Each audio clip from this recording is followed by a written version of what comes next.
Espèce de femme malade et mendiante, je m'occupe déjà des papiers du divorce. Cette maison, tout son contenu et la voiture de luxe me reviendront.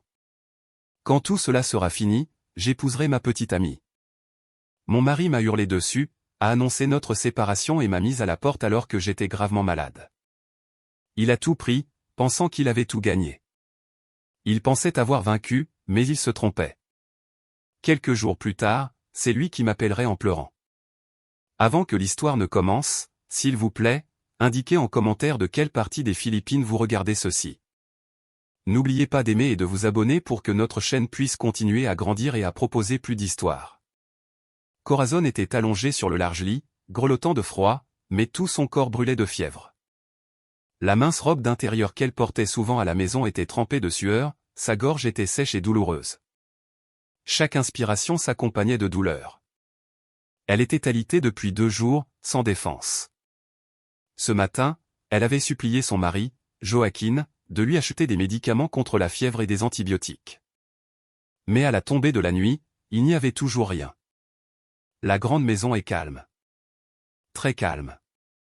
Seul le tic-tac de l'horloge murale dans le salon se faisait entendre, comme s'il décomptait la patience restante. Corazon essaya d'attraper le verre d'eau sur la table de chevet, mais ses mains tremblaient violemment. Le verre tomba sur l'épaisse moquette et renversa le peu d'eau qui restait.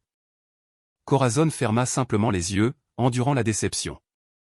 Le comportement de Joaquin avait changé depuis 1 an, lorsqu'il avait été promu chef de département dans son entreprise, devenant arrogant. Il rentrait souvent tard le soir et blâmait toujours Corazon pour la moindre petite chose. Le plus grave s'était produit il y a 3 mois, lorsque Corazon avait commencé à tousser fréquemment et à se fatiguer facilement. Joaquin ne montrait jamais de pitié. Au lieu de cela, elle était traitée de femme malade. Il semble avoir oublié que Corazon est l'épouse qui l'accompagne depuis leur jeunesse, depuis l'époque où ils vivaient dans un petit appartement loué à Cubao. Le ronronnement d'une voiture entrant dans le garage se fit entendre. Corazon se sentit un peu soulagé. Enfin, Joaquin rentrait à la maison. Il a certainement les médicaments. Corazon essaya de s'asseoir bien droite, appuyant son dos douloureux contre la tête de lit. Elle attendit que Joaquin ouvre la porte et lui apporte le médicament. La porte du rez-de-chaussée claqua, et des pas lourds et rapides se firent entendre. Ce ne sont pas les pas de quelqu'un d'inquiété, ce sont les pas d'une personne en colère. La porte de la chambre s'ouvrit bruyamment, et la silhouette élégante de Joaquin apparut. Il portait encore sa chemise de bureau impeccable. Ses cheveux sont soigneusement peignés et son visage est beau, mais le regard qu'il a lancé à Corazon était plein de dégoût. Dans ses mains, il n'y avait aucun sac de la pharmacie. Ce qu'il portait était une épaisse pochette marron. Joaquin, la voix de Corazon était rauque et faible, mon médicament. J'ai tellement mal à la tête, mon cher. J'ai de la fièvre. Joaquin rit un rire mélodieux et douloureux à entendre. Un médicament? J'ai apporté quelque chose de mieux qu'un médicament. C'est un remède pour nous deux. Un remède qui guérira ma vie, dit Joaquin. Il s'approcha et jeta la pochette marron sur la couverture qui couvrait les jambes de Corazon. Corazon tressaillit, regardant la pochette avec étonnement. Qu'est-ce que c'est, mon cher? Ouvre-la pour ne pas mourir de curiosité, répondit Joaquin. Le ton était froid et tranchant. Utilisant ses dernières forces, Corazon ramassa la pochette. Ses doigts tremblaient. En essayant d'ouvrir l'enveloppe, elle en sortit plusieurs feuilles de papier. Sur la première ligne, elle lut les mots « Pétition pour annulation ».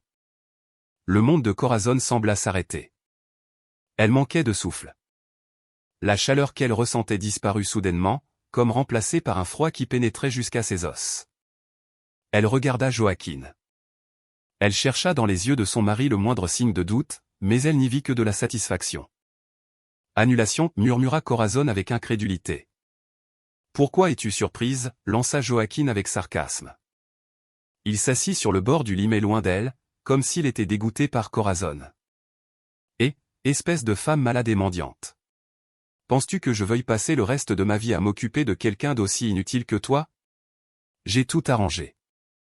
Joaquin se leva de nouveau et fit les 100 pas dans la pièce comme s'il prononçait un discours.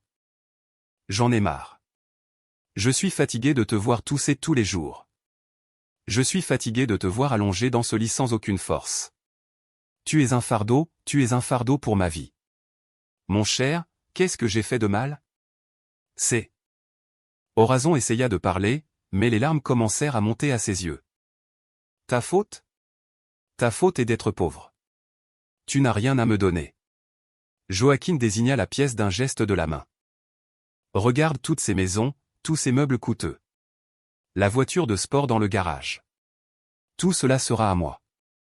C'est moi qui ai souffert pour tout cela. Tout cela est à mon nom. Corazon resta silencieuse. Derrière ses yeux, il y a quelque chose que Joaquin ne peut pas lire. Joaquin pensa que le silence de Corazon était un signe de défaite. Tu m'écoutes? Tu ne recevras pas un seul centime des biens conjugaux. Ne rêve plus. Tu n'as rien apporté dans cette maison, et tu ne l'emporteras rien avec toi en partant. Puis Joaquin prononça les mots qui brisèrent ce qui restait dans le cœur de Corazon. Quand tout cela sera fini, dit-il, le visage illuminé, je vais épouser ma petite amie, Valérie. Elle est plus saine, plus belle, et surtout, elle comprend ma position d'homme qui a réussi. Contrairement à toi, Corazon, elle n'est pas aveugle. Il y a donc une autre femme dont le nom n'est pas familier mais dont la douleur est bien réelle. Je ne veux pas voir ton visage dans cette maison demain matin, ajouta cruellement Joaquin. Je te donne jusqu'au lever du soleil. Quitte cette maison demain matin. N'emporte rien, à part les vêtements que tu portes sur ton corps malade. Joaquin regarda Corazon, qui pleurait en silence. Des larmes chaudes coulaient sur ses joues pâles. Tes pleurs ne changeront rien. Les papiers ont été déposés. Le processus est rapide. Puis Joaquin se retourna et ajusta ses vêtements. Je dormirai dans le condo de Valérie ce soir. Je ne veux pas être sous le même toit que toi. Demain matin, j'enverrai quelqu'un pour m'assurer que tu es parti. Corazon voulait hurler. Elle voulait maudire. Mais toutes ses forces avaient disparu. Elle ne pouvait voir que le dos de son mari disparaître derrière la porte. La porte de la chambre claqua. Le bruit de la porte se fermant au rez-de-chaussée suivit. Un instant plus tard, la voiture de Joaquin vrombit en quittant la cour. Corazon fut laissée seule gravement malade, divorcée et mise à la porte. Elle pleura. La douleur dans son cœur était encore plus intense que la fièvre qui brûlait son corps. Elle pleura sur son mariage brisé et sur cette cruelle trahison. Après avoir pleuré encore une minute, Corazon s'arrêta. Elle prit une profonde inspiration. Elle essuya ses larmes violemment. Au milieu de la douleur, quelque chose d'autre émergea, quelque chose de froid, de dur et de critique. Son visage, autrefois pâle, se durcit. Elle tâta sous l'oreiller. Ce n'est pas l'oreiller qu'elle utilise souvent, c'était un oreiller supplémentaire qu'elle laissait toujours là, sentant quelque chose de dur et de fin sous ses doigts. Elle le sortit. C'était un smartphone dernier cri, plus sophistiqué que son vieux téléphone sur la table de chevet. Ce téléphone était son seul secret, quelque chose dont Joaquin ignorait même l'existence. Le téléphone n'a pas de schéma de verrouillage, son empreinte digitale l'ouvre. L'écran s'allume, affichant un fond d'écran vide. Pas d'application de réseaux sociaux, seulement des applications professionnelles cryptées. Corazon ouvrit le seul contact enregistré sous le nom de directrice Pilar Torres. Elle appuya sur le bouton d'appel. Sa poitrine martelait, non pas de douleur, mais à cause de la colère qui commençait à bouillonner en elle. L'appel fut pris à la première sonnerie. À l'autre bout du fil, une voix de femme calme et positive se fit entendre. « Bonsoir, Madame Corazon. Vous m'appelez à cette heure-ci. Allez-vous bien? J'ai entendu dire que vous étiez malade. » Corazon prit une profonde inspiration, essayant de calmer sa voix tremblante. « Directrice Torres, dit-elle. » La voix était rauque, mais l'expression était très froide. « Plan de secours, activez-le. » Il y eut un court silence à l'autre bout. Puis la voix de la directrice Torres devint sérieuse. « Je comprends, madame. Que s'est-il passé? J'ai été mise à la porte, dit Corazon. Joaquin a divorcé. Il pensait que j'étais une mendiante inutile et malade. Mon Dieu, monsieur Joaquin ne manque pas de toupet. La directrice Torres siffla. Directrice, je me sens mal. Ma fièvre est très élevée. J'ai besoin d'une évacuation médicale. Je ne veux pas aller dans un hôpital ordinaire. Venez me chercher à la maison. Amenez l'équipe médicale privée de la clinique Saint-Luc. Pas de sirène. Faites-le discrètement. Je ne veux pas que quiconque le sache. Je comprends, madame. L'équipe médicale VVIP sera là dans 25 minutes. Je viendrai vous chercher moi-même. Pouvez-vous attendre? Corazon regarda les papiers d'annulation sur la couverture avec toute la force qui lui restait. Elle serra le papier dans son poing. Je dois tenir, directrice. Le jeu ne fait que commencer. Elle raccrocha. Son corps tremblait encore de fièvre, mais ses yeux brillaient désormais intensément dans l'obscurité de la pièce. Joaquin venait de commettre la plus grande erreur de sa vie. Il avait jeté sa femme dehors. Il ne savait pas qu'il avait mis à la porte la propriétaire de Corazon Holdings, une multinationale affichant un bénéfice net mensuel de 85 millions de pesos. Corazon attendit dans un silence assourdissant. Chaque battement sur le mur était comme un coup de marteau. Elle tenait fermement son téléphone secret. Son esprit est confus. Elle craignait que Joaquin ne revienne soudainement. Elle craignait que l'équipe médicale ne soit retardée. Son corps oscillait entre frissons et chaleur brûlante. Exactement 25 minutes se sont écoulées. Son téléphone vibra silencieusement. Un SMS de la directrice Torres, nous sommes là. La porte n'est pas verrouillée. L'équipe entre. Corazon poussa un soupir de soulagement. Elle espérait que Joaquin n'avait pas verrouillé la porte.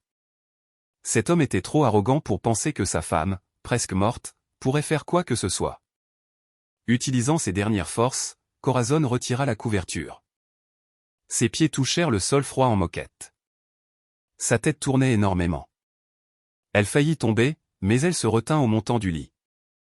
Elle doit partir. D'une main tremblante, elle saisit un long manteau suspendu derrière la porte. Elle l'enfila. Elle ne voulait pas quitter cette maison dans un état aussi misérable. Elle ne laissera pas Joaquin lui enlever sa dignité. La porte de la chambre s'ouvrit lentement. Corazon fut surprise un instant, mais elle vit ensuite deux personnes en uniforme noir. Ce n'est pas l'uniforme blanc habituel des infirmiers. Ils agissent rapidement et silencieusement. Derrière eux apparut la directrice Torres, une femme d'une cinquantaine d'années. Elle avait un visage ferme mais bienveillant, vêtue d'un tailleur impeccable. Son visage montrait une grande inquiétude en voyant l'état de Corazon. « Madame Corazon » chuchota la directrice Torres. « Je suis prête, directrice » répondit faiblement Corazon. « Amenez Madame Corazon sur le brancard portable » ordonna la directrice Torres à l'équipe médicale. L'équipe installa immédiatement un brancard pliable. Ils aidèrent soigneusement Corazon à s'allonger. « Madame, nous allons vous faire une injection pour faire baisser temporairement votre fièvre afin que vous soyez à l'aise pendant le trajet » dit l'un des membres de l'équipe médicale. Corazon fit simplement un signe de tête. Elle sentit une légère piqûre au bras, et bientôt une sensation de froid se propagea. Pendant qu'on la transportait, Corazon jeta un dernier regard au plafond de la pièce qu'elle avait décorée elle-même, la pièce qui était devenue le témoin silencieux du changement de comportement de Joaquin. Elle fut emmenée hors de la chambre et passa par le grand salon. Le regard de Corazon se fixa sur la grande photo de mariage accrochée au mur, une photo d'elle et Joaquin souriant joyeusement. Le souvenir du passé qu'elle connaissait, un souvenir doux et aimant. Maintenant, cette photo ressemble à une moquerie. Laissez tout. N'emportez rien, chuchota Corazon. Bien sûr, madame. Nous n'avons besoin de rien ici, fut la réponse ferme de la directrice Torres. Ils sortirent par la porte principale.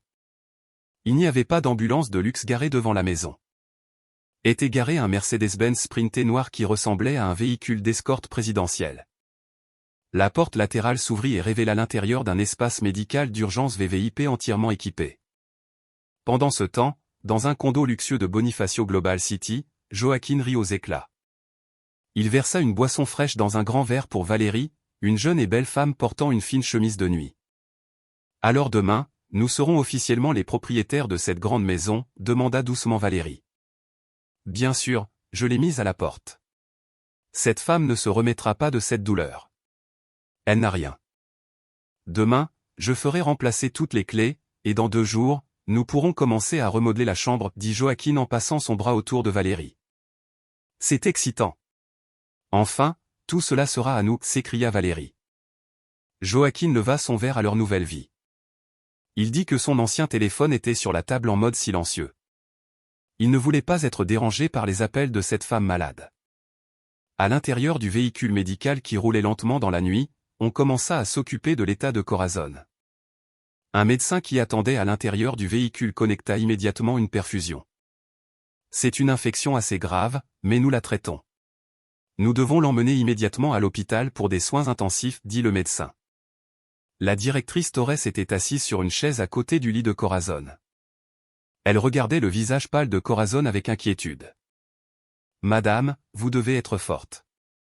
Nous avons tout préparé à la clinique privée Saint-Luc. » Corazon ferma les yeux. Le médicament contre la fièvre commençait à faire effet. Les vertiges diminuaient. Son esprit s'envola vers le passé, il y a 5 ans. Au début de tous ces secrets, Joaquin venait d'être licencié de son premier emploi. Il avait été déprimé pendant plusieurs mois. Corazon, qui était une simple femme au foyer à l'époque, essayait de lui remonter le moral. Joaquin était devenu sensible au sujet de l'argent. Il interdisait à Corazon de travailler par fierté. « Ta place est à la maison. Je gagnerai l'argent, disait-il, même s'il n'avait pas de travail. » Mais Corazon, qui possède un diplôme secret en pharmacie, est impatiente. Elle a beaucoup d'idées. Pendant son temps libre entre les tâches ménagères, elle commença à faire des expériences dans la cuisine non pas pour cuisiner, mais pour formuler des produits de soins de la peau en utilisant des ingrédients herbeux biologiques. Elle se souvenait des vieilles recettes héritées de sa grand-mère. Elle utilisa toutes ses économies personnelles pour acheter des matières premières de qualité. Après plusieurs mois de tests, elle développa un sérum pour le visage et une crème blanchissante aux effets étonnants. Elle l'essaya elle-même, et les résultats furent incroyables. Joaquin, qui était occupé à chercher un emploi, l'ignorait. Tout ce qu'il savait, c'est que sa femme était occupée à jouer dans la cuisine. Corazon fut courageuse. Elle ouvrit une petite boutique en ligne. Au début, elle ne vendait qu'à des connaissances, mais le bouche-à-oreille se répandit sur ses produits. Les commandes augmentèrent. C'est à ce moment-là que Joaquin trouva un nouvel emploi. Le salaire est plutôt bon. Il commença à devenir arrogant. Il voyait souvent Corazon occupé jusqu'à minuit sur son vieux téléphone, répondant aux commandes des clients. « Je te donne de l'argent, et tu es encore focalisé sur ton téléphone. On dirait que tu ne sais rien faire d'autre, hurla Joaquin un soir. Corazon resta silencieuse. Elle venait de conclure un contrat d'une valeur de 1,5 million ce soir-là. Le tournant fut sa rencontre avec la directrice Pilar Torres lors d'un séminaire pour femmes entrepreneurs. Corazon y participait en tant que participante, la directrice Torres était la conférencière invitée. La directrice Torres est une ancienne cadre dirigeante d'une multinationale ayant pris une retraite anticipée. Corazon prit son courage à deux mains pour aborder la directrice Torres. Après l'événement, elle présenta ses produits et une proposition commerciale écrite à la main. La directrice Torres fut émerveillée par le potentiel de Corazon. « Ce produit est très bon, mademoiselle Corazon, et votre stratégie commerciale est très solide, dit alors la directrice Torres. » En d'autres termes, la directrice Torres accepta de se joindre au projet non pas comme investisseuse, mais comme partenaire. La directrice Torres voulait reprendre le travail et voyait en Corazon une visionnaire. Elles fondèrent Corazon Holdings, ou CH. Corazon est la propriétaire et le cerveau derrière tous les produits, la directrice Torres est la PDG et le visage de l'entreprise. La seule condition de Corazon est de ne pas laisser son nom apparaître nulle part. Elle veut rester l'épouse ordinaire de Joaquin. Paradoxalement, avec l'aide du réseau de la directrice Torres, elle espérait que Joaquin, en réussissant dans son nouveau travail, deviendrait un meilleur mari. Mais Corazon fit une erreur. Alors que Joaquin réussissait de mieux en mieux, il devenait de plus en plus arrogant. CH, de son côté, connut une croissance fulgurante. Des soins de la peau, elles s'étendirent à la mode de luxe. Les vêtements et accessoires haut de gamme conçus par Corazon sont devenus populaires sur les marchés locaux et internationaux au New York, Paris, Shanghai et même Tokyo. Le bénéfice net mensuel de 85 millions de pesos est un chiffre prudent, c'est le revenu net personnel de Corazon. En plus des bénéfices de l'entreprise qui sont plusieurs fois supérieurs, Corazon cachait toute cette richesse. Elle vit toujours simplement. Même quand Joaquin a voulu acheter la maison de luxe et la voiture de sport, il a dû contracter un prêt important auprès de la banque. Joaquin se vantait d'avoir obtenu le prêt grâce à ses bonnes performances au travail. Joaquin ne savait pas que son prêt commercial, qui avait failli faire faillite il y a un an, avait été secrètement racheté intégralement par une société d'investissement, et que cette société était une filiale de CH. La maison de luxe et la voiture de sport dont ils se vendent sont les garanties de ce prêt. Désormais, légalement, elles ne sont plus la propriété de la banque, mais de CH, c'est-à-dire de Corazon. Corazon ouvrit les yeux. Le véhicule médical est sur le point d'entrer dans la zone VVIP de l'hôpital. Corazon appelle la directrice. Sa voix était encore faible, mais son regard était aussi tranchant qu'une lame d'acier. « Oui, Madame Corazon ?» La directrice Torres s'approcha. La directrice Torres sourit légèrement, un sourire significatif. « Il a oublié, Madame, qui a payé son prêt commercial à la BDO il y a un an quand il a failli faire faillite. » Corazon continua, « Il a oublié que la garantie de ce prêt était la maison et la voiture de sport dont ils se vendent chaque jour. » Et il ne savait certainement pas, ajouta la directrice Torres, que la société d'investissement qui a racheté toutes ses dettes bancaires était Corazon Holdings. Il y eut un moment de silence. Le médecin et l'infirmier à l'intérieur de la voiture firent professionnellement semblant de ne pas avoir entendu cette conversation secrète. Directrice Torres, dit Corazon, lancez le processus de récupération des actifs. Quand dois-je commencer, madame ? Corazon regarda les lumières des lampadaires défiler par la fenêtre. Il m'a mise dehors ce soir. Il pensera que je suis une mendiante demain matin. Je veux qu'il profite d'abord de son succès avec cette femme. Donnez-lui 3 jours pour savourer sa victoire. La directrice Torres hocha la tête. 3 jours. Considérons simplement que c'est le dernier loyer gratuit qu'il nous accorde. Après 3 jours, notre équipe juridique passera à l'action. Au 3e jour exactement, nous reprendrons tout ce qui vous appartient de droit, madame. Bien. Corazon ferma de nouveau les yeux. Maintenant, concentrez-vous d'abord sur ma guérison. J'ai besoin d'être en bonne santé pour voir son visage décomposé. Le véhicule médical s'arrêta dans un hall privé. Une équipe de médecins spécialistes attend. Corazon fut transféré dans une suite de soins présidentiels. Loin de là, Joaquin dormait profondément dans les bras de Valérie, rêvant de sa belle nouvelle vie. Il ne se doutait pas que sa vraie vie s'arrêterait dans 3 jours. La victoire était très douce pour Joaquin. Il se réveilla dans le condo coûteux de Valérie. Le soleil du matin brille à travers les hautes fenêtres. La pièce est baignée d'une lumière dorée.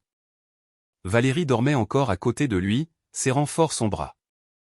Joaquin regarda ce beau visage et sourit avec satisfaction. Il avait réussi. Il avait supprimé de sa vie le fardeau de la femme malade Corazon. Il pensait qu'à cette heure-ci, Corazon pleurait dans une station de bus, essayant de retourner dans la pauvre maison de ses parents. Joaquin laissa échapper un rire. Ce n'est plus son problème.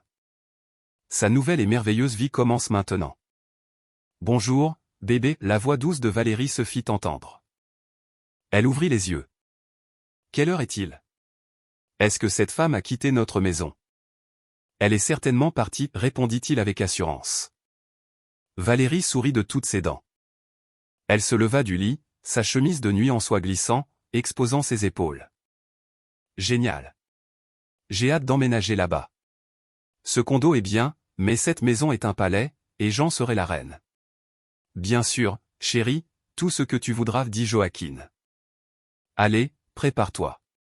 Nous prendrons le petit déjeuner dans notre nouvelle maison. Je dirai à la femme de ménage qui nettoie toujours de jeter tout ce que Corazon a laissé derrière elle. Je ne veux plus qu'il reste la moindre trace d'elle. 1 heure s'est écoulée. La luxueuse voiture de sport de Joaquin entra lentement dans la cour de la grande maison. Joaquin sortit de la voiture, portant des lunettes de soleil tel un roi. Valérie s'agrippait avec arrogance à son bras. Joaquin ouvrit la porte. « Bienvenue dans notre palais, ma reine, dit-il. Ils entrèrent. Étrange, la maison est très calme, mais aussi très propre. Très propre. Joaquin s'attendait à ce que Corazon laisse un désordre, jette des choses ou pleure. Mais non. Joaquin alla dans la chambre. La porte s'ouvrit. Son cœur battit un peu plus vite. Il vit que la chambre était très ordonnée. Le lit où Corazon était allongé hier était maintenant bien fait, avec des draps et des thés d'oreiller d'un blanc impeccable. Il n'y avait aucune trace de médicaments ou de verre brisé. Même la moquette à côté du lit, là où le verre était tombé, était sèche et très propre. Peut-être qu'elle a nettoyé avant de partir, chuchota Joaquin, confus. C'est bien qu'elle se soit calmée, dit Valérie derrière lui. Elle aura été utile une dernière fois. Joaquin était un peu mal à l'aise. C'est étrange, comment une femme avec une forte fièvre a-t-elle pu garder sa chambre si propre, et où étaient les draps sales? Il regarda dans le placard. Les vêtements simples de Corazon, ses longues robes et ses châles avaient disparu. Les tiroirs de la commode sont également vides. Elle est vraiment partie, dit Joaquin, se sentant enfin soulagé. Il écarta son inquiétude. Peut-être qu'elle avait appelé un taxi et emporté une petite valise. C'est mieux d'avoir un divorce propre. Bien sûr que c'est propre. Maintenant, mesurons cette pièce, s'écria Valérie avec enthousiasme. Je veux remplacer ce lit, il est trop vieux. Je veux un lit rond avec un baldaquin. Et ces murs doivent être peints, je les veux en doré. Valérie court partout dans la maison. Sa voix stridente brise le silence. Elle désigne les meubles. Ce canapé est laid. Changez-le. Ce tableau est encore là? Jetez-le. Cette cuisine a besoin d'une rénovation complète. Je veux un ensemble de cuisine importée d'Italie. Joaquin souriait simplement. Oui, ma chère. Je remplacerai tout. Tout pour toi. Ce soir, nous fêterons cela. J'inviterai nos amis proches. Je commanderai le service traiteur le plus luxueux de toute la ville. Joaquin sortit son téléphone et appela son service traiteur haut de gamme. Il commanda des menus coûteux de bœuf wagyu importé, des plateaux de fruits de mer frais et des vins européens de première qualité. Je comprends, monsieur Joaquin. Le montant total de la commande est de 100 000 pesos. Conformément à notre procédure, nous demandons un acompte de 50% maintenant, dit l'employé du traiteur au téléphone. Bien sûr, envoyez-moi la facture.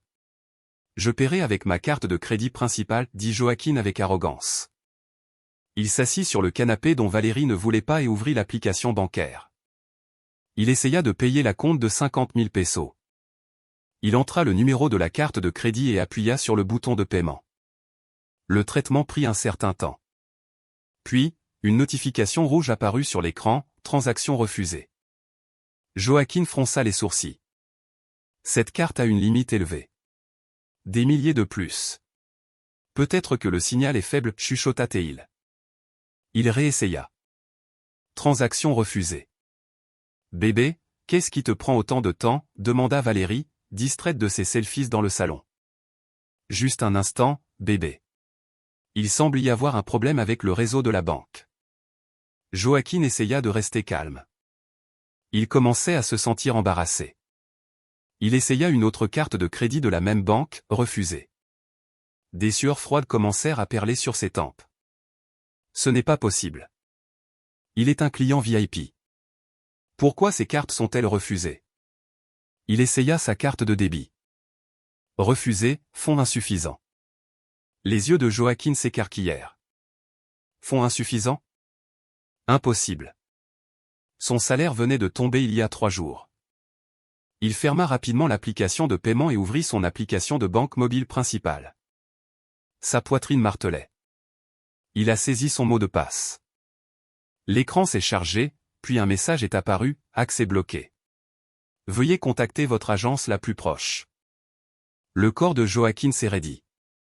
La panique a commencé à se propager dans sa poitrine. C'est un désastre. Il ne peut pas accéder à son compte de paie. Il ne peut pas utiliser ses cartes de crédit. Joaquin, le traiteur m'a appelé. Il a dit que le paiement était toujours rejeté. C'est embarrassant, a crié Valérie. Elle faisait la moue. Calme-toi, chérie, calme-toi. Joaquin paniquait. Il s'est souvenu qu'il avait encore un compte d'urgence dans une autre banque, un compte qu'il utilise à peine et qui n'est relié à aucune facilité de crédit. Ce n'est pas très important, mais il reste probablement quelques fonds. Ses mains tremblaient alors qu'il essayait de payer la compte en utilisant ce compte. Succès. Joaquin a poussé un soupir de soulagement. Pour le moment, il a sauvé la face devant Valérie. Tu vois? Juste un problème de réseau, a dit Joaquin avec un sourire forcé. D'accord, le traiteur arrivera ce soir à 19 h. Valérie s'est ralliée. Génial. Je dois me préparer pour aller au salon.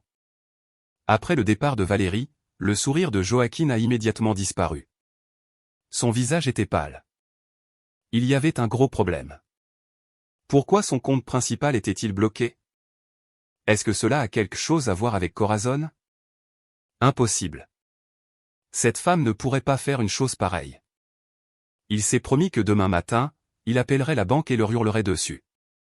Il demanderait des dommages-intérêts pour cette humiliation. En marchant dans la pièce, il réprimait son anxiété. La sonnette a retenti. Joaquin a ouvert la porte. Un coursier en uniforme se tenait devant lui, tenant une grande chemise marron. Monsieur Joaquin? Oui, c'est moi. Courrier recommandé, s'il vous plaît. Veuillez signer ici. Joaquin a signé, a fermé la porte et a regardé la chemise. L'expéditeur était un cabinet d'avocats très coûteux, Roxa Cruz Associates. Joaquin pensait qu'il s'agissait des documents d'approbation du tribunal concernant son affaire d'annulation de mariage. Il l'a ouverte avec excitation, mais le contenu n'était pas des documents du tribunal de la famille. C'était une lettre de mise en demeure, un avertissement juridique. Ses yeux ont rapidement parcouru les phrases dures et formelles. Cher monsieur, au nom de notre client CH Holdings, nous vous informons que vous avez commis une rupture de contrat sur votre ligne de crédit commercial. Le montant total de votre capital est de 200 millions de PHP, nous vous accordons donc 3 jours pour rembourser l'intégralité du prêt. Sinon, nous saisirons immédiatement vos propriétés. Plus précisément, une maison individuelle au 12 rue Nara et une voiture de sport de luxe. Le verre que Joaquin tenait est tombé et s'est brisé sur le sol en marbre coûteux. Il dégoulinait de sueur. 3 jours. 200 millions. La saisie n'est pas impossible, a-t-il chuchoté en tremblant. J'ai payé la mensualité la semaine dernière. Qu'est-ce qu'une rupture et qu'est-ce que CH Holdings? Sa célébration de victoire s'est soudainement transformée en le début d'un cauchemar. Cette nuit-là, au milieu de la musique et des rires avec ses amis et Valérie, Joaquin n'a réussi qu'à forcer un sourire en retour. Son esprit était confus. Il avait l'impression qu'un piège invisible l'étranglait lentement. Joaquin n'a pas pu dormir de la nuit à ses côtés. Valérie dormait profondément, épuisée après leur petite fête. Mais dans l'esprit de Joaquin, les mots de la lettre de mise en demeure tournaient comme un disque rayé, 200 millions de pesos en 3 jours. Saisie. CH Holdings. Au premier son de la cloche de l'église le matin, Joaquin s'est levé. Son corps était endolori et ses yeux étaient rouges. Il n'a pas pris de douche, il s'est simplement débarbouillé et a mis les premiers vêtements venus. Il ne se souciait plus de son apparence. À 8 heures du matin, dès l'ouverture de la banque, Joaquin a pris sa voiture, se dirigeant vers l'agence de sa banque principale où il était un client VIP. Il devait régler ce gâchis. C'était certainement juste une erreur administrative de la banque. Joaquin est arrivé à 8 heures du matin juste au moment où les employés arrivaient. Il a sauté la file des clients réguliers et s'est dirigé directement vers le comptoir des services VIP. Je suis Joaquin. Je voudrais parler au directeur de l'agence immédiatement, a-t-il dit d'une voix forte. Il a posé sa carte VIP sur le comptoir. Le personnel surpris s'est immédiatement occupé de lui. On a fait attendre Joaquin dans une salle spéciale. 5 minutes ont passé. Un responsable des relations clients-police est présenté à lui, pas le directeur de l'agence. Bonjour, monsieur Joaquin. Que puis-je faire pour vous? Je vais vérifier votre compte. Ne racontez pas n'importe quoi, a soudainement dit Joaquin. Le responsable a regardé calmement son écran d'ordinateur. Désolé pour le désagrément, monsieur Joaquin. Je regarde. Intéressant. Qu'est-ce qui est intéressant, a crié Joaquin. Le responsable a levé les yeux. Ce n'est pas nous qui avons bloqué vos comptes et vos cartes de crédit, monsieur. La vérité est que votre solde est en réalité à 0 et que les limites de crédit de vos cartes sont épuisées. Impossible, a hurlé Joaquin. Mon salaire s'élève à des centaines de milliers et ma limite à des millions. Je n'ai rien dépensé hier. C'est exact, monsieur. Cependant, un recouvrement automatique d'urgence sur votre ligne de crédit commercial a été enregistré dans notre système hier soir à minuit 1. Ce recouvrement a aspiré l'intégralité du solde de votre compte de paie et a simultanément épuisé toutes les limites restantes sur toutes vos cartes de crédit. Joaquin était sans voix. Recouvrement d'urgence? Sur l'ordre de qui? Le responsable a de nouveau regardé l'écran. Ce n'est pas notre ordre, monsieur. C'est un ordre du nouveau propriétaire de votre ligne de crédit. Nouveau propriétaire? Selon nos données, votre prêt commercial de 200 millions de pesos auprès de notre banque a été vendu il y a 6 mois à une société de capital investissement nommée CH Holdings. Nous ne servons que d'agence de gestion pour les paiements mensuels des mensualités. La poitrine de Joaquin se serrait. CH Holdings. Pourquoi ferait-il cela? Je n'ai jamais manqué un paiement. Le responsable a secoué la tête. Cela ne relève plus de notre compétence, monsieur. Selon la notification que nous avons reçue hier soir de CH Holdings, vous avez été déclaré en rupture de contrat conformément à l'accord de vente du prêt. En cas de rupture, CH Holdings se réserve le droit de forcer un retrait de fonds de vos comptes à titre de pénalité initiale. Et il semble que c'est exactement ce qu'ils ont fait. Joaquin se sentait faible. Il s'est cramponné fermement au bord de la table. Comment? Comment la rupture s'est-elle produite? Nous n'en connaissons pas les détails, monsieur. Cela a certainement été expliqué dans la lettre de mise en demeure que vous avez reçue. Vous devez parler directement à CH Holdings ou à leurs avocats, a dit le responsable sans émotion, comme s'il parlait de la pluie et du beau temps. Joaquin est sorti de la banque comme s'il était ivre. Le ciel tournait et ses vêtements étaient trempés de sueur. Il s'est assis dans sa voiture de sport à la voiture qui serait confisquée dans 3 jours. Ses mains tremblaient. Encore ce nom, CH Holdings.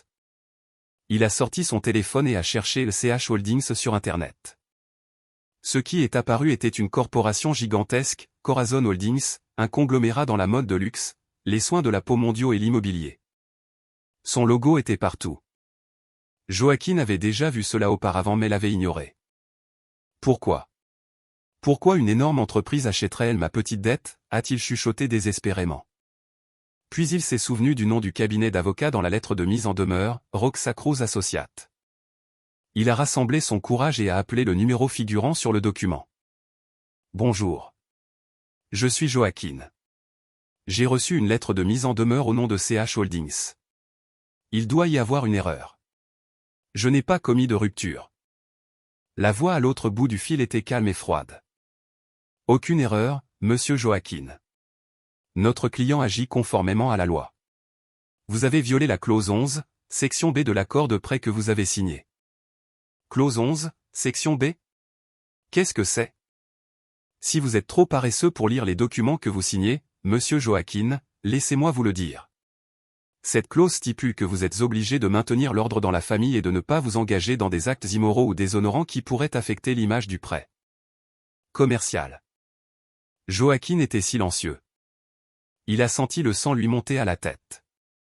C'est une clause ridicule. Cela n'a rien à voir avec la dette. Si, monsieur Joaquin. Lorsque votre prêt a été vendu à notre client, toutes les clauses, en particulier la clause de moralité, ont été activées. Notre client est une entreprise qui valorise hautement les valeurs familiales. Votre acte de maltraiter et d'expulser votre femme gravement malade, Madame Corazon, pour être avec une autre femme est une violation grave de la clause 11, section B. Joaquin ne pouvait plus respirer. Comment? Comment l'avez-vous su? Nous avons des preuves irréfutables, monsieur Joaquin. Des photos, des enregistrements audio et des témoins. Nous savons que vous avez mis votre femme à la porte il y a 2 nuits. C'est ce qui a déclenché cette demande de rupture. Les genoux de Joaquin ont fléchi. Hâte. Tout cela était à cause de Corazon. Mais comment? Comment Corazon a-t-elle rencontré CH Holdings? Que veulent-ils? Donnez-moi du temps. Je paierai la mensualité, suppliait maintenant Joaquin, tremblant de peur. C'est trop tard. Notre client n'est pas intéressé par les mensualités. Selon la lettre de mise en demeure, il vous reste 2 jours et 8 heures pour payer les 200 millions. Sinon, notre équipe d'exécution viendra confisquer votre maison et votre voiture. L'appel a été coupé. Joaquin a jeté le téléphone sur le tableau de bord. Il a hurlé dans la voiture. 200 millions en 2 jours. Impossible. Son salaire était gelé. Ses seuls biens étaient cette maison et cette voiture qui s'avéraient ne pas être les siennes. Il a essayé de réfléchir clairement. Corazon. C'était l'œuvre de Corazon. Mais comment?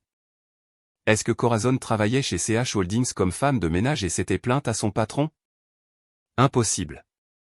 Pas logique. Il a essayé de découvrir qui possédait CH Holdings. Il a ouvert un portail d'actualités économiques.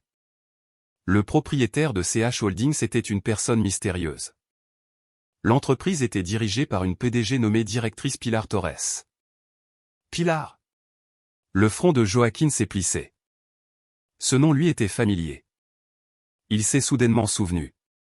Il y a quelques années, Corazon lui avait parlé d'une tante Pilar, une amie de son groupe de prière qui était une personne extraordinaire. Il s'était toujours moqué d'elle. C'est juste un groupe d'escrocs à domicile, avait-il dit. Se pourrait-il que l'ami du groupe de prière de Corazon soit la PDG de CH Holdings? La tête de Joaquín lui faisait mal. Tout était trop compliqué. Il devait trouver Corazon. Il devait supplier Corazon. Il devait demander à Corazon de retirer sa plainte auprès de la directrice Pilar. Oui, c'était le seul moyen. Il a immédiatement démarré la voiture. Il devait découvrir où se trouvait Corazon maintenant. Il devait aller en province, chez les parents de Corazon. Il devait y aller. Juste au moment où il quittait le parking de la banque, son téléphone a sonné. Valérie. Il a ignoré. Valérie a continué d'appeler. Agacé, Joaquín a répondu. Quoi, chérie? Où es-tu maintenant? Pourquoi cries-tu? Viens ici. La carte de crédit que tu m'as donnée plus tôt a également été refusée au salon. C'est tellement embarrassant. As-tu vraiment encore de l'argent? Joaquín a frappé le volant. Quoi? Mon argent? Impossible. Transfère-le-moi tout de suite. J'ai dit que j'avais une urgence. Joaquín a raccroché. Au salon, Valérie était stupéfaite en regardant son téléphone. C'était la première fois que Joaquín lui criait dessus. Elle a commencé à sentir que quelque chose n'allait pas. L'homme riche dont elle était fière avait soudainement des problèmes avec toutes ses cartes. Le soupçon a commencé à grandir dans son esprit. Joaquín ne se souciait plus de Valérie. Il a appuyé sur l'accélérateur de sa voiture de sport. Il devait trouver Corazon. Il s'agenouillerait aux pieds de Corazon si nécessaire. Il était loin de se douter que la Corazon qu'il cherchait se remettait de sa maladie, assise dans son bureau au dernier étage de l'immeuble CH Holdings. Chaque mouvement paniqué de Joaquín était surveillé par les rapports de son équipe juridique. Joaquín n'avait aucune issue. Le deuxième jour fut un enfer. Son voyage jusqu'à la maison des parents de Corazon fut sans incident. La maison des parents de Corazon était petite et simple, comme il s'y attendait. Mais les parents de Corazon, bien qu'ils aient l'air pauvres, le regardaient avec un mélange de colère et de pitié. Corazon n'était pas là. Ils ont dit qu'ils ne savaient pas où était leur fille. Tu as renvoyé ma fille quand elle était malade, a crié le père de Corazon. Sa voix tremblait d'une colère contenue. Et maintenant tu la cherches? Sors d'ici. Ne remets plus jamais les pieds dans cette maison. Joaquín est retourné en ville déçu. Le peu d'argent restant sur son compte d'urgence a été utilisé pour l'essence. Cette nuit-là, Valérie et lui ont eu une grosse dispute. Valérie voulait savoir ce qui se passait. Au bord de la faillite, Joaquín a admis qu'il avait un problème administratif et que ses comptes étaient temporairement gelés. Valérie n'était pas idiote. Elle a vu la lettre de mise en demeure sur la table. 3 jours pour la saisie? Tu es ruiné, Joaquín, a hurlé Valérie de façon hystérique. C'est seulement temporaire. Je vais arranger ça. C'est la faute de Corazon, hurlait Joaquín de frustration. Je me fiche de savoir de qui c'est la faute. Je ne veux pas vivre avec un mendiant. Cette nuit-là, ils étaient dans le lit froid et luxueux, dos à dos. Joaquín ne pouvait pas dormir. Le compte à rebours dans son esprit continuait de défiler. Demain était le 3e jour. Le matin du 3e jour fut le plus effrayant de la vie de Joaquín. Le soleil s'est levé, mais il avait l'impression que c'était la fin du monde. 9 heures du matin. Alors que lui et Valérie prenaient tranquillement leur petit déjeuner, la sonnette a retenti. Joaquin et Valérie se sont regardés. Leur visage était pâle. Joaquin a secoué la tête. N'ouvre pas, faisons comme si nous n'étions pas là. La sonnette a de nouveau retenti, plus fort cette fois, accompagnée d'un coup violent à la porte. Monsieur Joaquin, nous savons que vous êtes à l'intérieur. Nous sommes l'équipe d'exécution du cabinet d'avocats Roxa Cruz Associates. Le cœur de Joaquin s'est arrêté de battre. Valérie a commencé à pleurer de peur. Qu'est-ce qu'on va faire, Joaquin? Qu'est-ce qu'on va faire, sanglotait Valérie. Joaquin, paniqué, a couru vers la porte arrière. Il a pensé s'échapper par le jardin. Mais quand il a ouvert la porte de la cuisine, 2 gardes de sécurité costauds se tenaient là. Restez à l'intérieur, monsieur, ont-ils dit fermement. Joaquin était encerclé. Il est retourné au salon alors que l'équipe juridique réussissait à ouvrir la porte avec l'aide d'un serrurier qu'ils avaient amené. Un homme en costume impeccable est entré en tenant une chemise. Derrière lui se trouvaient de nombreux huissiers de justice portant des avis et des autocollants. Monsieur Joaquin, votre temps est écoulé. Exactement 3 jours, a dit l'avocat froidement. Non, s'il vous plaît. Donnez-moi plus de temps. Joaquin s'est mis à genoux. Son arrogance a soudainement disparu. Je paierai. Je le promets. Donnez-moi juste une semaine de plus. L'avocat a secoué la tête. On vous a donné assez de temps. Notre équipe est sur le point de commencer son travail. Vous ne pouvez emporter que les objets personnels que vous portez sur vous. Vous avez 15 minutes pour quitter volontairement cette propriété. Attendez 1 minute, a crié Valérie. À ce moment-là, Valérie a réalisé la vérité. Elle a regardé Joaquin, qui était à genoux sur le sol en pleurant comme un enfant. L'homme qu'elle pensait être son héros était maintenant un mendiant. Le visage de Valérie s'est durci. Elle ne voulait pas sombrer avec lui. Valérie a couru vers sa chambre. « Valérie, où vas-tu ? Aide-moi » criait Joaquin confus. Les huissiers ont commencé à entrer. Ils se moquaient du drame.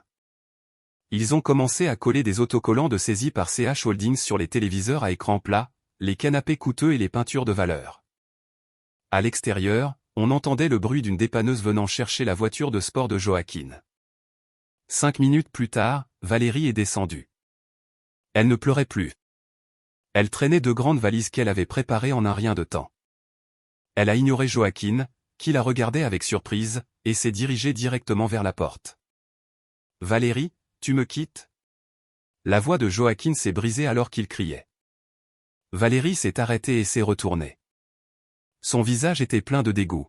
« Te quitter ? Bien sûr. Je ne veux pas vivre avec un perdant et un mendiant comme toi. Je pensais que tu étais génial, mais tu n'es qu'un clown. Profite de ta destruction tout seul, Joaquin. J'ai appelé un taxi. Adieu. » Valérie est sortie en traînant ses valises. Les huissiers sont passés sans regarder en arrière. Joaquin s'est figé. Elle le quittait exactement comme il l'avait fait pour Corazon. Cela faisait 3 jours. La différence était que Corazon avait été mise à la porte alors qu'elle était malade, et Valérie le quittait au sommet de son effondrement. « Votre temps est écoulé, monsieur Joaquin, a dit un garde de sécurité, saisissant le bras de Joaquin. Joaquin a été traîné hors de sa propre maison. Il a été jeté sur le ciment chaud. Il était encore en pyjama. Il a vu sa voiture de sport bien-aimée être sortie du garage. Il a vu la porte de sa maison être enchaînée et scellée. Tout avait disparu. Pendant 3 heures, Joaquin est resté assis sur le trottoir. Il n'y avait rien à faire. Les passants le regardaient, l'homme qui était autrefois arrogant était maintenant un spectacle. Il était seul, pas d'argent, pas de maison, personne. Dans sa peur intense, dans son dégoût indescriptible, son cerveau ne pouvait penser qu'à un seul nom, la source de tout cela, Corazon. Il a fouillé ses poches. Son vieux téléphone était toujours là. Il ne savait plus qui appeler. Il voulait maudire Corazon. Il devait supplier Corazon. Il ne savait pas, il avait juste besoin de passer sa colère. Les mains tremblantes, il a cherché Eker dans ses contacts. Il a appuyé sur le bouton d'appel. Il ne s'attendait pas à une réponse. Peut-être que le numéro avait changé ou que le téléphone était éteint. Mais il a sonné. Une fois, 2 fois, et à la 3e sonnerie, elle a répondu. Allô. La voix était celle de Corazon, mais ce n'était pas la voix faible et maladive. C'était la voix calme, claire et froide d'une femme. Joaquin, qui aurait dû être en colère, s'est soudainement senti très petit. Il a pleuré. Soudain, il a commencé à pleurer. C'était le cri d'un perdant. Corazon, criait-il de façon hystérique. Corazon, aide-moi. S'il te plaît, Corazon. Je ne sais pas ce qui s'est passé. Ils ont pris notre maison. Ils ont pris la voiture. Ils m'ont mis dehors. Je suis à la rue, Corazon. Pourquoi est-ce arrivé? Au dernier étage de l'immeuble CH Holdings, à l'intérieur d'une suite VVIP qui avait été transformée en bureau temporaire, Corazon était assise tranquillement. Elle n'était plus alitée. Elle était en bonne santé, énergique et très digne.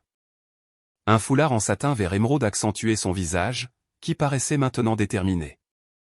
Devant elle, la directrice Torres et plusieurs chefs de département étaient en réunion. Le vieux téléphone que Corazon avait demandé à la directrice Torres d'aller chercher à la maison vibrait sur la table. Le nom Joaquin clignotait sur l'écran. La réunion s'est arrêtée. Tous les yeux se sont tournés vers Corazon. Corazon a levé une main. Tout le monde s'est tu. Elle a regardé la directrice Torres et a souri légèrement.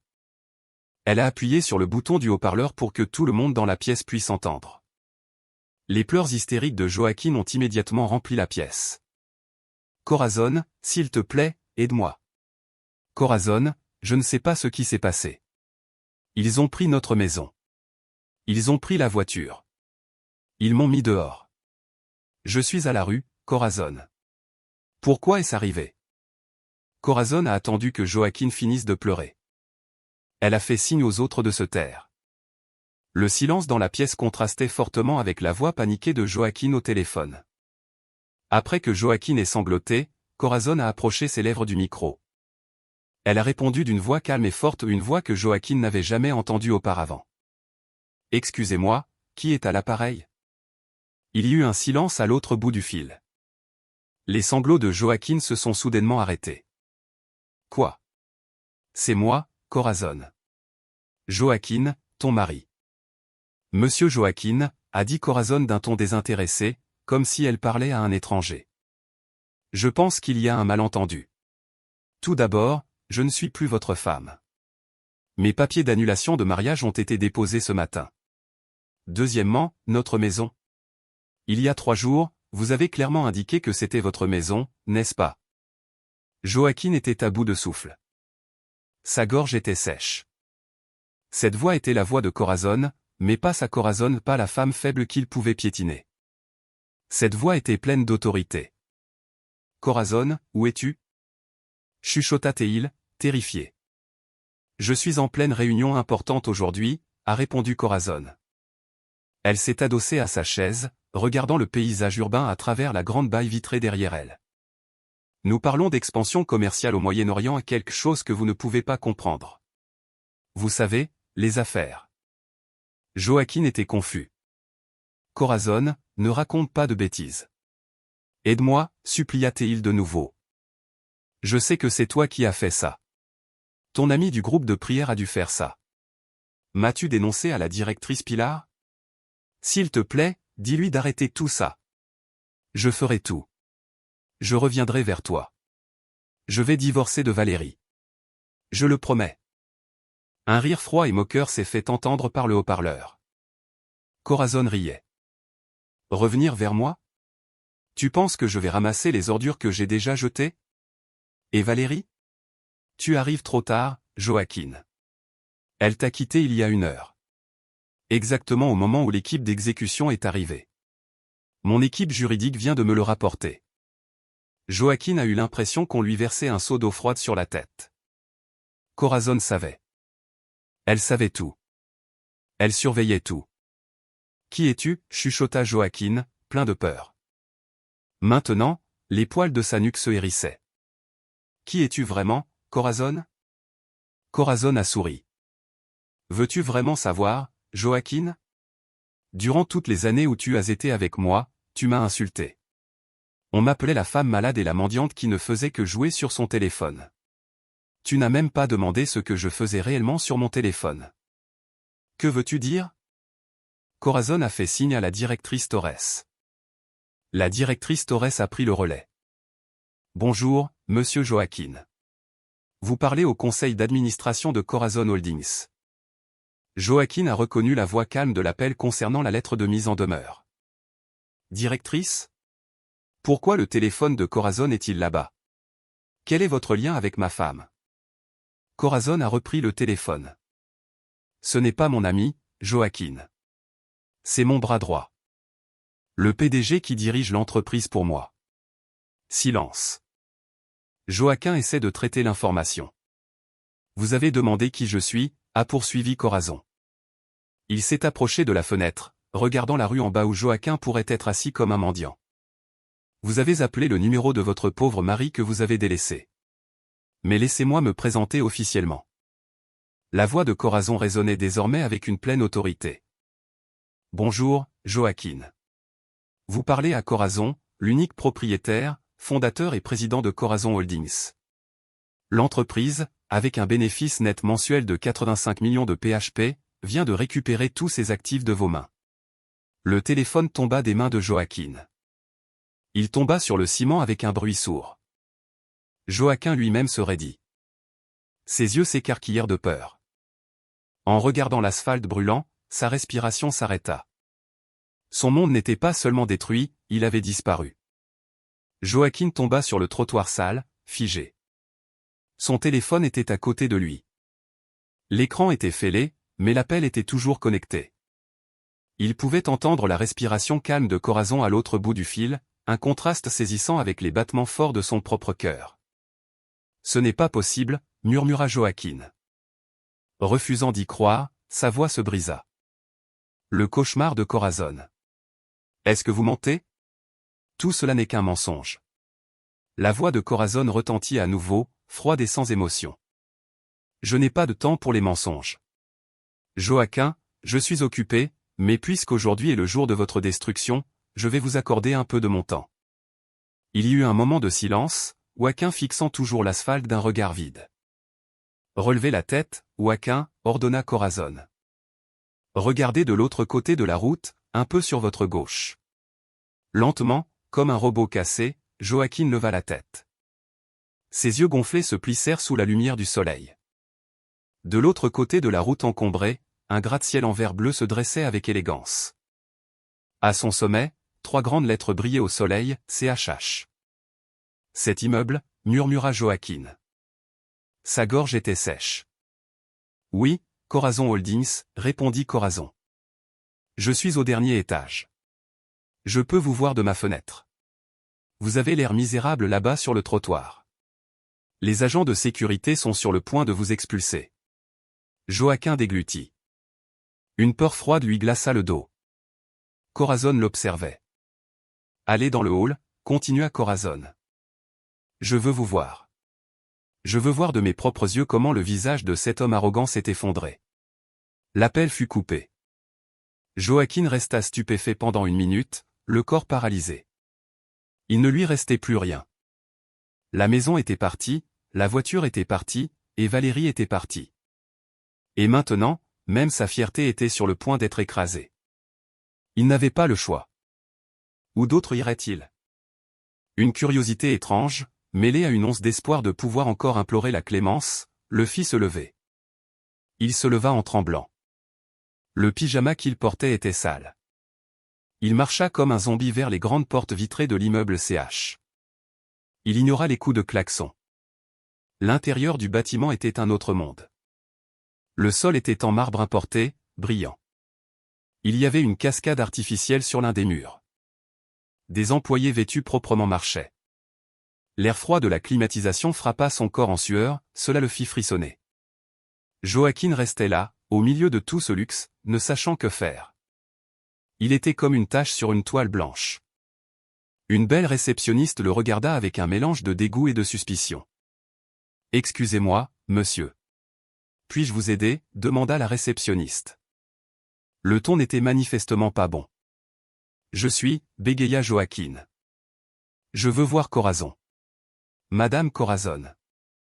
La réceptionniste haussa les sourcils. Madame Corazon, notre présidente? Avez-vous un rendez-vous? Non.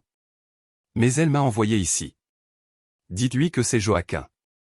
Excusez-moi, monsieur. Vous ne pouvez pas entrer sans rendez-vous. La réceptionniste tenait déjà le téléphone. Il était clair que la sécurité allait être appelée. Laissez-le entrer. Une voix ferme interrompit la réceptionniste. Joaquin se retourna. La directrice Pilar Torres se tenait là. 2 agents de sécurité costauds étaient de chaque côté. Le visage de la directrice Torres était calme, mais ses yeux regardaient Joaquin avec mépris. Alors, c'est vous Joaquin. Joaquin reconnut la femme comme une amie du groupe de prière de Corazon, c'était Tita Pilar. Laissez-moi vous corriger, Tita Pilar, dit froidement la directrice Torres. Je ne fais pas partie de son groupe de prière. Je suis sa PDG. Maintenant, suivez-moi. La présidente Corazon vous attend. Joaquin fut conduit à l'ascenseur sans résistance. Tous les regards étaient désormais fixés sur lui, un homme échevelé en pyjama marchant avec la PDG et les agents de sécurité. Les chuchotements commencèrent. Joaquin voulait se couvrir le visage, mais il ne lui restait plus de fierté. Il ne fut pas emmené à l'ascenseur principal. La directrice Torres l'arrêta dans la zone d'attente VIP au milieu du hall. Attendez ici. La présidente Corazon est sur le point de descendre. Joaquin se raidit. Son cœur battait si fort que c'en était douloureux. Il se sentait comme un accusé attendant sa sentence de mort. Chaque seconde semblait durer 1 heure. Soudain, un léger tintement se fit entendre depuis l'ascenseur privé au fond du hall, et toute activité dans le hall s'arrêta immédiatement. Les employés qui étaient occupés auparavant, la réceptionniste, et même les agents de sécurité à la porte s'immobilisèrent. Ils se tinrent droit, regardant l'ascenseur, certains s'inclinèrent légèrement. Les portes de l'ascenseur VIP s'ouvrirent. 2 gardes du corps personnel en costume noir sortirent les premiers et se tinrent fermement de chaque côté de la porte. Et puis Corazon sortit. Le souffle de Joaquin se coupa. Il aurait pu mourir là où il se tenait. Cette femme était Corazon, mais pas la Corazon qu'il connaissait. La femme qui marchait vers lui était une reine. Elle portait un tailleur pantalon bleu saphir de qualité supérieure qui épousait parfaitement son corps. Un foulard en soie de la même couleur soulignait son visage aux traits fins dans un style élégant et moderne. Son visage, qui paraissait autrefois pâle, était maintenant frais, orné d'un maquillage discret mais haut de gamme qui mettait en valeur ses yeux vifs. Elle marchait avec assurance. Ses talons claquaient doucement mais fermement sur le sol de marbre. Une aura de puissance et de richesse émanait de chacun de ses mouvements. Les employés qu'elle croisait la saluaient respectueusement. « Bonjour, Madame la Présidente. » Joaquin frissonna. « Présidente ?» La directrice Torres s'approcha immédiatement de Corazon et s'inclina légèrement. « Présidente, il attendait. » Corazon hocha la tête. Son regard ne quitta jamais Joaquin. Elle marchait lentement. Chaque pas qu'elle faisait semblait piétiner ce qui restait de la fierté de Joaquin. Elle s'arrêta exactement à 1 mètre de l'homme qui tremblait maintenant. Corazon regarda Joaquin de la tête aux pieds, de ses cheveux ébouriffés à son pyjama et ses pantoufles. Le regard était froid, critique et impitoyable. Corazon put à peine murmurer « Joaquin. »« Oui, Joaquin. »« C'est moi, » dit Corazon. Sa voix était calme et claire et résonnait dans le hall silencieux. « La femme malade et mendiante que vous avez délaissée il y a 3 jours. » Joaquin ne pouvait plus bouger. Toute sa force disparut alors que ses genoux faiblissaient. Il ne put s'empêcher de tomber sur le sol de marbre froid. Il s'agenouilla aux pieds de Corazon et sanglota. « Corazon, pardonne-moi. S'il te plaît. Corazon, j'ai fait une erreur. J'ai été aveuglé. J'ai péché contre toi. » Joaquin essaya de saisir l'ourlet de la robe de Corazon, mais ses mains tremblaient trop. Tout le monde dans le hall était stupéfait. La scène était trop choquante, un homme pleurant hystériquement aux pieds de leur présidente. Les 2 gardes du corps de Corazon s'avancèrent pour éloigner Joaquin, mais Corazon leva la main, signifiant silencieusement non. Elle voulait que Joaquin ressente pleinement cette humiliation. Pardonne-moi, Corazon. Rends-nous notre maison. S'il te plaît. Je vais divorcer de Valérie. Je redeviendrai ton mari. Corazon le regarda sans expression, sans pitié, sans colère. Seul un vide froid demeurait. Elle se pencha légèrement, non pas pour aider Joaquin à se lever, mais pour murmurer. « Levez-vous, ordonna-t-elle. » Sa voix était basse mais pleine d'autorité. Joaquin, utilisant le peu de force qui lui restait, se leva en tremblant. Son visage était mouillé de larmes et de sueur. Corazon le fixa dans les yeux. « Vous voulez mendier ?» demanda-t-elle. Sa voix était maintenant assez forte pour que les gens autour l'entendent. « Dommage. Réveillez-vous. Mon entreprise, CH, ne prend pas de mendiants. » Après avoir dit cela, Corazon sortit un mouchoir en soie de son sac. Joaquin eut un espoir momentané que Corazon essuie ses larmes. Mais Corazon utilisa le mouchoir pour essuyer une poussière imaginaire sur la manche de ses vêtements, comme si le contact l'avait souillé. Corazon dit clairement que son entreprise ne prenait pas de mendiants.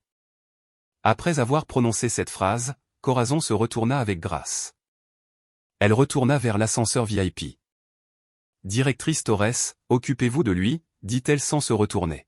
« Donnez-lui une dernière leçon. » « Compris, présidente. » Les portes de l'ascenseur se fermèrent. Corazon disparut de sa vue. Joaquin était assommé. Il était dévasté. L'humiliation publique qu'il venait de recevoir de la part de la femme qu'il considérait comme un déchet était 1000 fois plus douloureuse que la perte de sa maison et de sa voiture. La directrice Torres s'approcha de lui. « Allez, monsieur Joaquin, finissons-en. Il y a quelque chose que la présidente Corazon veut vous montrer. » « Quoi d'autre ? Qu'est-ce que vous voulez de plus de moi » cria désespérément Joaquin. « Je ne l'accepterai pas. » La directrice Torres dit, « Mais je vais vous faire comprendre à quel point vous avez été stupide tout ce temps. » Deux agents de sécurité traînèrent Joaquin vers une salle de réunion luxueuse à l'entresol. Joaquin fut jeté sur une chaise à l'intérieur de la salle de réunion froide. La grande vitre de la salle donnait sur le hall, lui permettant de voir et d'être vu de là. Devant lui, la directrice Torres était assise calmement avec deux hommes en costume impeccable que Joaquin était sûr d'être des avocats. Joaquin baissa simplement la tête et regarda le sol de marbre. Il était vaincu. « Il ne lui reste plus rien, monsieur Joaquin » commença la directrice Torres. Sa voix était calme, comme celle d'un professeur sur le point de donner une leçon à un élève stupide. Vous étiez encore confus sur la façon dont votre femme, que vous considériez comme inutile, pauvre et malade, pouvait être la propriétaire de tout ceci. Joaquin resta silencieux. Il n'avait plus la force de répondre. La directrice Torres appuya sur un bouton sur la table. Un grand écran de projecteur descendit du plafond, et les lumières s'obscurcirent légèrement. L'écran s'alluma. Affichant un grand titre, « Rapport commercial et financier de Corazon Holdings ». Commençons la leçon, monsieur Joaquin. Revenons 5 ans en arrière, dit la directrice Torres. Des graphiques, des comptes de résultats, des bilans financiers et des milliards de chiffres commencèrent à apparaître, faisant mal aux yeux de Joaquin. Il y a 5 ans, vous veniez d'être licencié de votre premier emploi. Vous étiez déprimé, en colère et vous blâmiez le monde entier alors que vous étiez occupé à chercher un nouvel emploi et à pleurer sur votre sort. Votre femme, que vous pensiez n'être qu'une femme au foyer, a commencé à travailler dans la cuisine. Joaquin leva légèrement la tête. Pas pour cuisiner pour vous, continua la directrice Torres, comme si elle pouvait lire dans ses pensées. Elle mélangeait des produits de soins pour la peau en utilisant des recettes à base de plantes de sa famille. Quand vous vous moquiez d'elle parce qu'elle était au téléphone jusqu'à minuit, elle répondait en réalité à des centaines de commandes de ses premiers clients. Quand vous avez enfin trouvé un nouvel emploi et que vous avez commencé à être arrogant, elle louait secrètement un petit bureau pour la production. L'écran changea. Des photos apparurent, une photo d'un bureau exigu, une photo d'un entrepôt plus grand, une photo d'une usine très grande et moderne, et des photos des succursales de CH à New York, Paris, Shanghai et Tokyo. CH Holdings, monsieur Joaquin, c'est Corazon Holdings. Le nom de votre femme est Corazon. Cette entreprise, cet immeuble, tout ce que vous voyez est à elle, à 100%. Joaquin frissonna. Mais comment? Les fonds, l'argent. Ah, l'argent. La directrice Torres sourit sarcastiquement. Vous l'avez toujours méprisée parce qu'elle ne demandait pas grand-chose. Êtes-vous fier de lui avoir donné 1000 pesos par mois pour ses dépenses, que vous réduisiez souvent quand vous étiez en colère? Vous l'avez traitée de mendiante. La directrice Torres appuya de nouveau sur un bouton. L'écran changea. Un grand nombre apparut clairement, 85 816 500. La directrice Torres insista sur chaque mot. Voici le revenu net personnel mensuel de Madame Corazon qui va sur un compte à son nom dont vous ignorez l'existence. Un revenu supérieur au salaire de la PDG de votre entreprise, la femme que vous avez insultée et mise à la porte parce qu'elle était pauvre. Joaquin se sentait mal. Le monde tournait. 85 millions par mois. Et votre dette, continua la directrice Torres. Le prêt de 200 millions que vous avez utilisé pour acheter la maison et la voiture de sport. Vous étiez si arrogant quand la banque l'a approuvé, n'est-ce pas? Il y a un an, quand vous avez failli faire faillite à cause de la mauvaise gestion de vos activités annexes, votre prêt est devenu en souffrance. La banque a failli confisquer vos biens. Mais Madame Corazon l'a découvert. Par mon intermédiaire, CH Holdings a racheté l'intégralité de votre dette à la banque. Nous l'avons remboursée. Les yeux de Joaquin s'écarquillèrent. Donc cette maison et cette voiture appartiennent désormais à CH Holdings. Un an a passé, monsieur Joaquin. Votre femme a sauvé les apparences. Corazon. Elle vous a laissé vivre là-bas. Elle vous a laissé afficher votre faux succès. Elle essayait encore de vous respecter en tant que mari. Elle espérait que vous changeriez. Les larmes de Joaquin coulèrent de nouveau. Pas des larmes de regret, mais des larmes pour sa bêtise sans fin. Il avait mis sa sauveuse à la porte. Elle savait que je la trompais, murmura Joaquin, terrifié. Bien sûr qu'elle le savait, dit la directrice Torres. Elle savait tout. L'un des avocats prit la parole. Et maintenant, monsieur Joaquin, regardons les preuves. L'écran changea encore.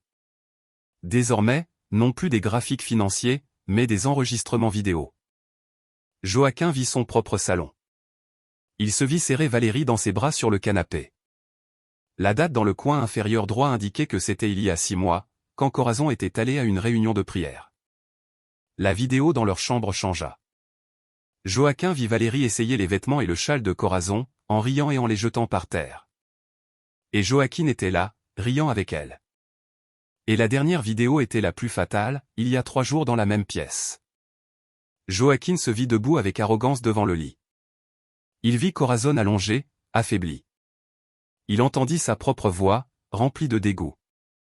Elle résonnait dans cette salle de réunion, et, espèce de femme malade et mendiante. Je m'occupe des papiers du divorce. Quitte cette maison demain matin. Ça suffit, cria Joaquin, se couvrant le visage. Arrêtez ça. S'il vous plaît, arrêtez. L'écran devint noir. La pièce redevint silencieuse. Des caméras cachées, dit calmement l'avocat. Madame Corazon les a fait installer il y a 1 an quand elle a soupçonné que vous aviez une autre femme. Joaquin était ruiné. Les preuves étaient irréfutables, il ne pouvait pas les nier. Corazon.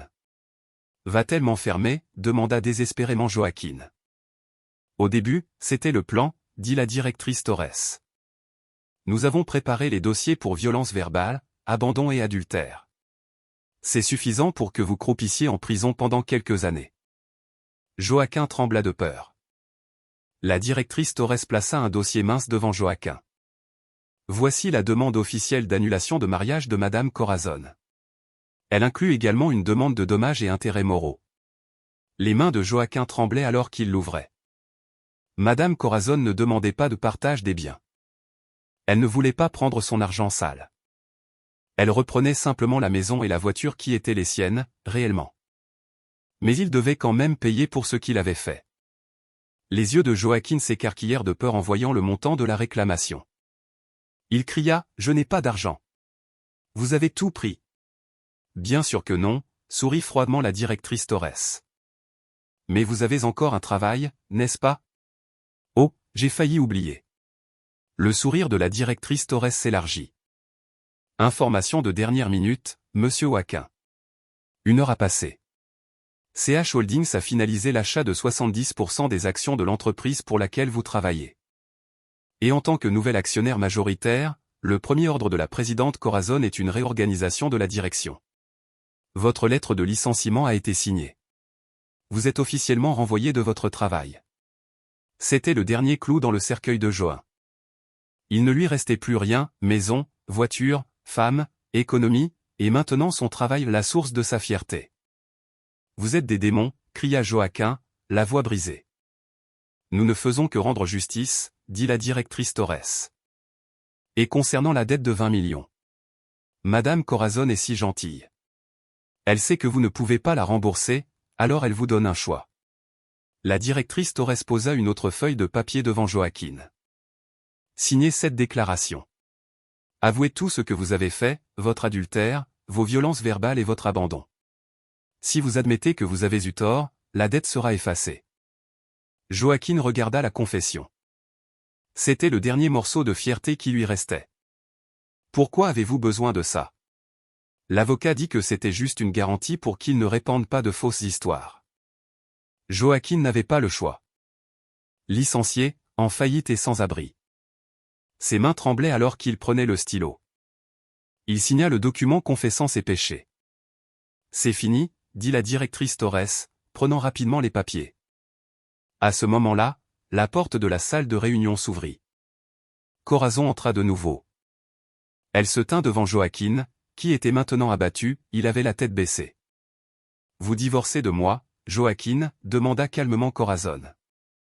Vous m'avez jeté les papiers de l'annulation au visage quand j'étais malade. Corazon sortit le même dossier que Joaquin avait jeté sur son lit. La directrice Torres le tint devant les yeux de Joaquin. Corazon déchira lentement la demande d'annulation que Joaquin avait déposée. Les morceaux de papier tombèrent sur les genoux de Joaquin. C'est moi qui me séparerai de vous, dit froidement Corazon. Et je m'assurerai que vous ne receviez pas un seul centime. Elle jeta un dernier regard à Joaquin. Maintenant, sortez de mon immeuble. Les deux agents de sécurité avec la directrice Torres entrèrent immédiatement. Sortez cette ordure, ordonna la directrice Torres. Joaquin ne lutta pas, il était engourdi. Il fut traîné, les bras fermement maintenus. Il fut traîné vers les rues bondées. Les employés le regardaient avec un mélange de pitié et de dégoût. La porte vitrée automatique s'ouvrit, et Joaquin fut rejeté sur le trottoir brûlant. Il tomba. Pas d'argent, pas de travail, pas de maison, seulement un pyjama salé, ironiquement, une confession de ses péchés qui le libérait d'une dette. Sa destruction était véritablement complète. Pour la deuxième fois de la journée, Joaquin fut jeté sur l'asphalte chaud. Les portes vitrées de l'immeuble CH se fermèrent derrière lui, le coupant du monde luxueux qu'il avait appris appartenir à Corazon. Il toussa. La poussière de la rue entra dans sa gorge. Son visage était mouillé de larmes, de sueur et maintenant de saleté. Il ne bougea pas pendant un moment. Son corps était paralysé. Son cerveau ne pouvait plus traiter la destruction qui s'était produite si rapidement et si parfaitement. Licencié, en faillite, abandonné par sa petite amie et humilié par la femme qu'il considérait comme un déchet. La confession qu'il avait signée était comme une condamnation à mort.